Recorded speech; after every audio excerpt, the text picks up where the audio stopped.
Mesdames et messieurs, bonjour et soyez les bienvenus dans cette nouvelle édition de votre journal de 15h, au sommaire de l'actualité. Et le pillonnage d'Idlib a commencé et avec lui la crainte d'une catastrophe humanitaire. Bonjour, merci de nous accueillir chez vous. Un atelier de formation sur le renforcement des compétences de base des jeunes afin qu'ils puissent trouver du travail ou qu'ils se prennent en charge en créant leurs propres entreprises. C'est clôturé jeudi dernier à l'hôtel Les Acacias.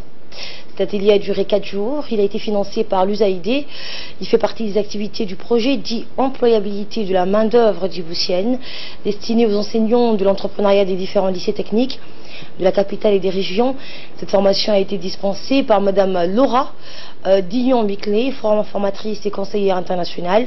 Ce programme intégré a fait l'objet d'un travail de fusion de longue haleine effectué depuis presque une année par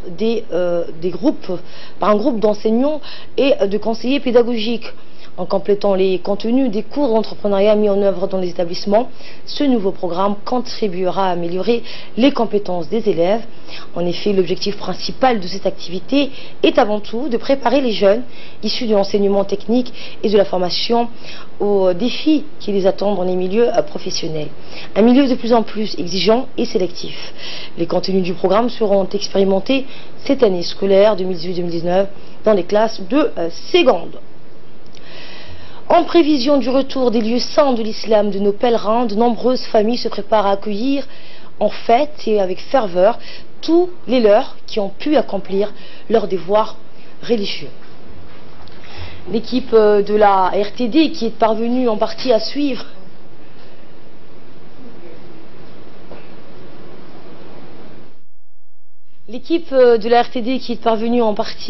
le périple de nos pèlerins et à vous faire suivre donc leur pérégrination dans une série de reportages, a recueilli quelques impressions.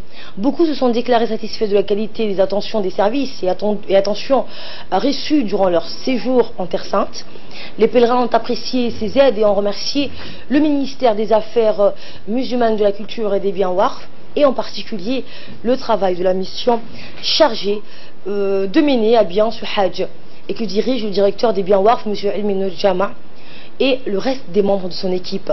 Ils se sentent heureux d'avoir pu accomplir le 5e pilier de l'islam et ont demandé au Tout-Puissant de permettre à la nation islamique, la Oumma, de retrouver son unité, de lui redonner sa force et de la préserver contre tout malheur.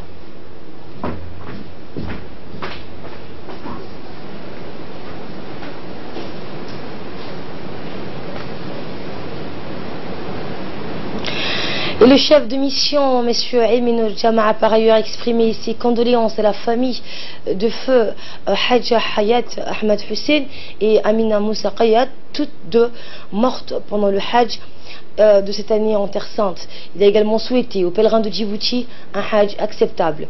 Il a exprimé ses remerciements et sa gratitude à tous les membres de la mission pour leurs efforts visant à venir en aide aux pèlerins. Suivant ces quelques réactions et l'explication d'un membre du comité chargé de mener à bien ce pèlerinage.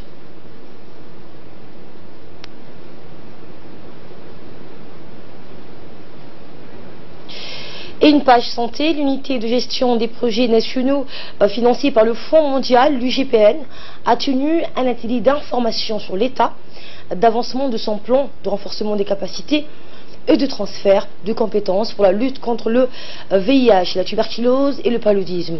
Au cours de cette réunion, le secrétaire général par intérim, Dr Salah Abdillahi, a indiqué que l'objectif de cet atelier s'inscrit dans le cadre de la finalisation du plan de transfert de compétences de l'UGPN à travers le partage d'informations relatives aux activités à citer.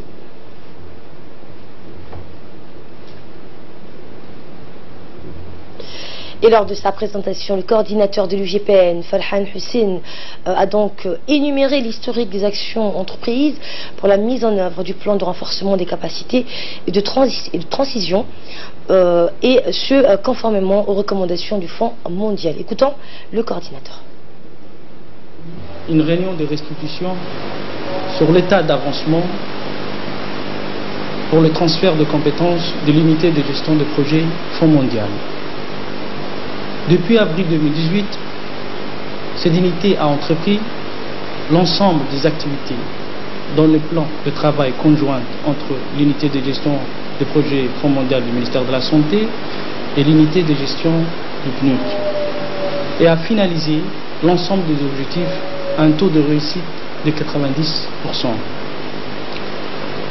Nous attendons aujourd'hui, à nos jours, l'évaluation finale afin de reprendre en main la nouvelle gestion du portefeuille du financement du projet Fonds mondial.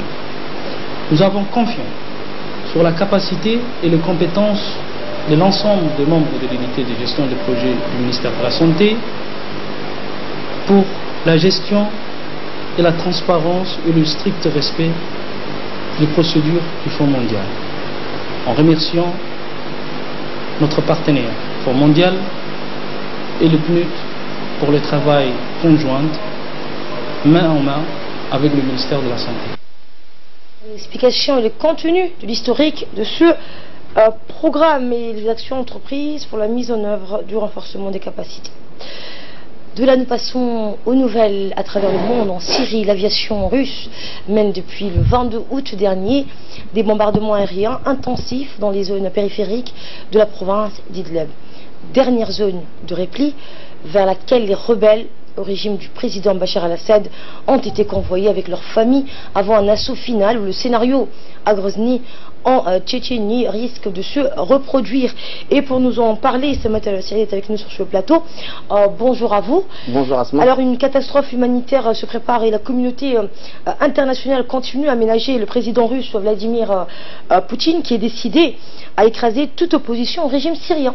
Effectivement, Asma, l'aviation russe poursuit depuis plusieurs semaines les pilonnages de la province d'Idlib, ultime bastion des insurgés syriens, un prélude et une offensive Asma terrestre qui fait craindre une nouvelle catastrophe humanitaire.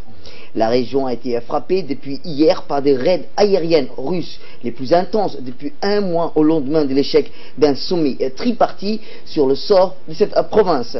Le régime de Bachar al-Assad et ses alliés russes iraniens menacent depuis des mois de lancer une opération d'envergure contre cette province du nord-ouest du pays, limitrophe de la Turquie, pays qui accueille, Asma, rappelons-le, depuis plus de 3 millions de réfugiés syriens qui ne peuvent plus supporter l'arrivée d'une nouvelle vague de personnes en souffrance et déshumanisées. Les Nations Unies ont maintenant fois mis en garde contre une catastrophe humanitaire qu'entraîne une telle offensive et l'éventuel déplacement de 800 000 personnes qui ne disposent plus de cette fois-ci d'un territoire où se réfugier. Et dans les territoires occupés après la suspension des aides à l'agence de l'ONU pour les réfugiés palestiniens, l'administration américaine a décidé de suspendre les aides apportées jusque-là aux hôpitaux palestiniens de Jérusalem. Et oui, Asma, le président américain Donald Trump a ordonné la suppression d'une aide de 25 millions de dollars destinée aux hôpitaux palestiniens à Jérusalem-Est. Une décision de qualifier chantage politique par les Palestiniens. Les services du Premier ministre palestinien Hamid Hamdallah ont dénoncé une décision honteuse. Et un responsable du département d'État américain a indiqué que le président Donald Trump a ordonné un passage en revue de l'aide américaine à l'autorité palestinienne en Cisjordanie et au Gaza et s'assurer que ces fonds soient dépensés en accord avec les intérêts nationaux américains. Le fonds est destiné aux hôpitaux palestiniens, iront à des projets prioritaires ailleurs, a-t-il précisé. De son côté, Hanan Ashouri, un responsable de l'Organisation de la Libération de la Palestine, a prévenu qu'en supprimant des fonds vitaux pour les hôpitaux de Jérusalem-Est, comme l'hôpital de Augusta Victoria, ceci, ophtalmologie, le gouvernement américain menace de provoquer de l'instabilité et de nuire gravement à des milliers de patients palestiniens, Asma. Et en Guinée équatoriale, le gouvernement de Malabo a menacé les compagnies pétrolières de mettre fin à leur constat si elles n'aident pas le pays à prendre part aux efforts visant à résorber le chômage. Effectivement, Asma, la Guinée équatoriale a menacé de mettre fin à l'exploitation de certaines compagnies pétrolières. Sont mis dans le collimateur les sociétés techniques FMC, Subsea 7CR, Schlumberger Ltd, il va être reproché de ne pas conformer à la législation en matière de formation et d'emploi, a déclaré un responsable gouvernemental. Dans un communiqué, il a dit d'être disposé de travailler étroitement avec le ministère des Mines et des Hydrocarbures pour une conformité totale avec la législation. Les responsables de deux compagnies ont également vite annoncé qu'elles veulent travailler en étroite collaboration avec les autorités pour s'assurer du respect de la réglementation. Depuis 2014, rappelons-le, la réglementation en Guinée équatoriale oblige les compagnies pétrolières à renforcer les capacités des entreprises locales, notamment la Guinée équatoriale, à produire l'an dernier en moyenne 199 000 barils de pétrole par jour. Membre de l'OPEP depuis 2017, Malabo souhaite renforcer les activités de forage pour booster sa production pétrolière. Et en Égypte, l'on a permis au public de voir des tombes datant de 4200 ans. Effectivement, Asma, l'Égypte a permis au public de visiter pour la première fois un tombeau vieux de plus de 4000 ans dans la nécropole de Sarparak, près de Gizeh, dans le but de promouvoir le tourisme. La tombe découverte en 1940 par l'égyptologue Zaki Saad appartient à un haut fonctionnaire de l'Égypte, ancien nommé Mechou, qui est apparenté au premier roi de la 6e dynastie. Le tombeau comprenait 2 chambres avec des inscriptions en tout murales des propriétaires, visiblement un chasseur. Là, on a découvert des dessins montrant des aspects de la vie égyptienne ancienne comme la chasse, la danse acrobatique. Mehou a vécu sous le règne du roi Pépi, a détenu 48 titres trouvés inscrits sur les murs de sa chambre. Asma. Et enfin, pour terminer, un mot de cinéma et du 7e art. À la Mostra donc, de Venise, le trophée du Lion d'Or est allé à un film intitulé Roma d'Alfonso Cuarón. Effectivement, Asma, le jury présidé par un autre Mexicain, Guillermo del Toro, s'est accordé avec les critiques pour récompenser le récit sur l'histoire de 2 femmes dans le Mexico des années 70. Une victoire de taille pour Netflix, qui a produit le film. C'est la première fois que la plateforme de streaming reçoit la récompense suprême, l'un des festivals majeurs du cinéma. Un peu plus tôt, Olivia Colman recevait la récompense du meilleure actrice pour son rôle de reine d'Angleterre, amoureuse de sa conseillère dans The Favorites. William Dafoe a été nommé meilleur acteur pour son rôle Vincent Van Gogh dans le biopic Eternity Gate. Le cinéaste français Jacques Audiard a remporté le prix du meilleur réalisateur pour les frères Sisters. Merci à vous, Samuel Saad, pour ces précisions. Merci également à vous d'avoir suivi ce journal et passez tous un agréable après-midi. Prochain rendez-vous, je vous retrouve à 22 h pour un nouveau journal.